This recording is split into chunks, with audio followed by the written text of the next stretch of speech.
சிவராத்திரியோட சேர்த்து 3 டேஸ் ஹாலிடேஸ்க்கு அப்புறம் மண்டே ஆகிய இன்றைக்கி உங்களுக்கு லஞ்ச் பாக்ஸ் வீடியோ ஷேர் பண்ணுறேன். மார்னிங் பிரேக்ஃபாஸ்ட்டுக்கு எங்களுக்கு பச்சைப்பயிர் வேக வச்சேன். அதுவும் மதியம் லஞ்சுக்கு வந்து பார்த்திங்கன்னா பருப்பரிசி சாதமும் உருளைக்கிழங்கு வறுவலும். ஒரு சில மெனுக்கு இந்த உருளைக்கிழங்கு ஃப்ரை தான் வந்து பெஸ்ட்டு காம்பினேஷனாக இருக்கும். அதில் பருப்பரிசி சாதமும் ஒன்று. பிரேக்ஃபாஸ்ட்டுக்கு வந்து புட்டு, கேழ்வரகு புட்டு இல்லை, நார்மல் அரிசி புட்டு. புட்டு மாவு எப்போதுமே பதம் பார்த்திங்கன்னா இப்படி நம்ம தண்ணி தெளித்ததுக்கப்புறம் பிடிச்சா பிடிக்கணும், உடைச்சா உடைக்கணும். இந்த பதம் தான் கரெக்டான பதம்.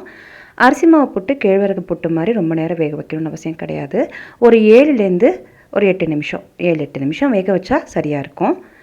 குழந்தைக்கு இந்த புட்டுக்கு நாட்டு சர்க்கரை சேர்த்து தேங்காய் துருவலும் சேர்த்து பிசைஞ்சு டப்பாவில் போட்டு வச்சாச்சு. பருப்பரிசி சாதம், உருளைக்கிழங்கு வறுவல், புட்டு, பச்சைப்பயிறு வேக வச்சது. இதான் இன்றைக்கி குழந்தைக்கு பேக் பண்ண மெனு. நாளைக்கு இன்னொரு வேளை சந்திப்போம்.